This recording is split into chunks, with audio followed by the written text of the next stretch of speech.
ગોવિંદગુરુ લીંબડી તાલુકાના પીપલિયા ખાતે કસ્તુરબા ગાંધી બાલિકા વિદ્યાલય નવીન ભવનનું લોકાર્પણ ઝાલોદના ધારાસભ્ય હસ્તે કરવામાં આવ્યું અને વિકસિત ભારત વિકસિત ગુજરાતનું સૂત્ર સાર્થક કરતા જોવા મળ્યા હતા।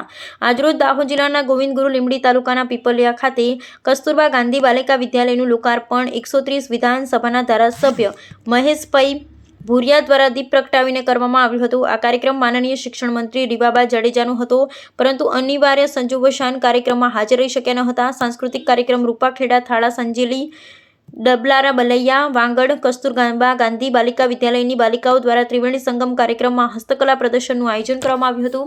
કસ્તુરબા ગાંધી બાલિકા વિદ્યાલય પીપલિયા દ્વારા નવીન ભવન લોકાર્પણ વાર્ષિકોત્સવ અને દાહોદ જિલ્લાની તમામ કેજીબીવીનું હસ્તકલા પ્રદર્શન લોકલાડીલા ધારાસભ્ય શ્રી મહેશભાઈ ભુરિયાના અધ્યક્ષસ્થાને યોજાયું હતું।